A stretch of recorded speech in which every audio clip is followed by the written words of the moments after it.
Imagine this, it's 1954. The Arctic Circle looms ahead, with its powerful magnetic forces threatening to disrupt every mechanical instrument on board. As Scandinavian airline pilots chart a new course over the top of the world, they need something that won't falter under the pressure of this hostile environment. Something reliable, something revolutionary. What they need is a watch that can fend off the invisible forces that could threaten to send them off course.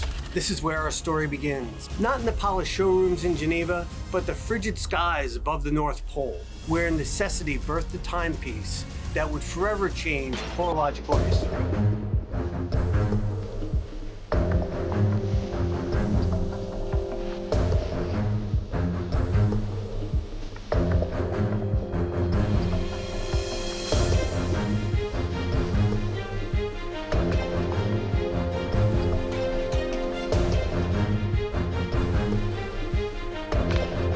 This is Mace for the Watch Game. Today I'm wearing my white dial Omega Seamaster on a Milanese bracelet, and I hope you enjoy this video talking about the history of the Polarouter.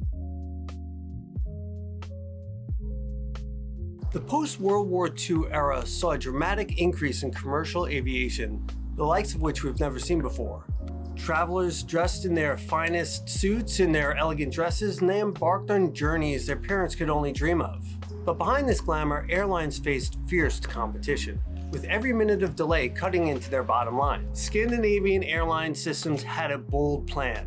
Why fly traditional routes when crossing over the Arctic Circle connected Europe and North America much more efficiently? They called this the Polar Route, and it was a really bold and creative idea, but it had one significant problem. The mechanical fields near the North Pole wreaked havoc on mechanical devices and therefore mechanical watches. For pilots who relied on precise timekeeping for scheduling and navigation, this wasn't just a little problem, this was potentially catastrophic. SAS needed a solution, and they needed it fast. Make no mistake about it, this is a video about the history of the Polarouter, but this story intersects with the origin story of the most famous modern watch designer. In a way, you could say that this video is about the birth of two legends. When it came time to source a watch, SAS put out a request for proposals. Universal Genève won the bid. UG, a respected Swiss watchmaker, and they were tasked with building a watch that would withstand these magnetic forces. The company made a curious choice.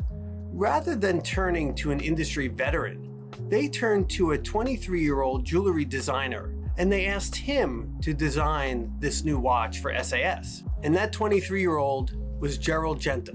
It would be like asking a high school student to design the next Ferrari. And of course, this was a gamble. But this gamble paid off beyond anyone's wildest imagination. While Genta had designed jewelry in the past, this was his first ever watch design. You could imagine that the pressure he faced was immense. And Genta had to strike a balance between finding something that would be elegant enough to fit in with the rest of Universal Genève's catalog and having that functional ability to withstand the magnetic forces of the Arctic Circle. He didn't just succeed, he created a masterpiece. When first released to airline crews and then to the public in 1954, the name of the watch was Polarouter, with a direct reference to its Arctic origins. Its simple yet sophisticated design featured a black dial with a silvery rim and impeccable proportions that seemed to whisper rather than shout. A year later, due to trademark concerns, Universal Genève changed name from Polarouter to Polarouter, changing the E to an A. This small spelling change did nothing to diminish its growing reputation. For Gerald Genta, this was just the beginning. The Polarouter would serve as the foundation for a career that would see him go on to create the Omega Constellation, the Audemars Piguet Royal Oak, and the IWC Ingenieur, watches that would define luxury horology for the rest of the 20th century. Like any great design, the Polarouter did not remain static. It evolved, adapted over its production run. In the early years from 1955 to 1960, we saw the classic Polarouter establish itself with a clean dial, elegant Dauphine hands, and the trapezoidal date window. So for those people who were drawn to aviation themes, the Polarouter Jet offered a crosshair dial with nods to aircraft instrumentation. So adventurers could choose the Polarouter Sub. It had a rotating bezel and proved that Universal Genève could compete in the emerging dive watch market. There were lots of variations with the Polarouter from there, but the next important horological advancement was the Microrouter. The Microrouter era began in 1958. This is when Universal Genève introduced their groundbreaking 215 in-house movement. This was a technical marvel that allowed for a slimmer profile while still maintaining excellent accuracy. The Polarouter Genève, prominently displaying Genève on the dial, became its flagship model. It also had a variant with a day date that travelers craved. During the 1960s, the Polarouter 3 emerged, with a larger case and more modern aesthetics. Like every other watch brand, they were trying to keep pace with the changing tastes of their consumer, while still trying to maintain their distinctive DNA.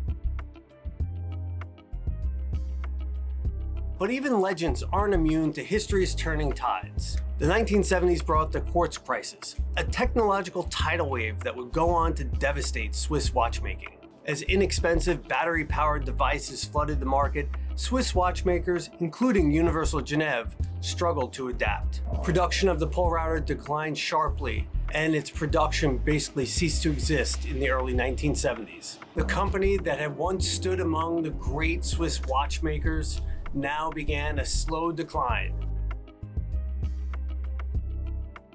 For decades, the Polarouter primarily existed only in the collection of knowledgeable enthusiasts, a hidden gem in the vintage market. It was recognized by a handful of collectors who understood and appreciated its aesthetic and its importance horologically.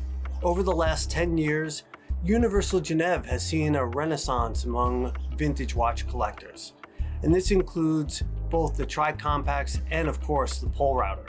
Now watch collectors understand the importance of the Polarouter, not just seeing it as an important piece of horology in the 1950s, but also the beginning of Gerald Genta's storied career. And now with Breitling acquiring Universal Genève and announcing the reissue of the Polarouter in 2026, vintage models have gone up dramatically over the last 6 months.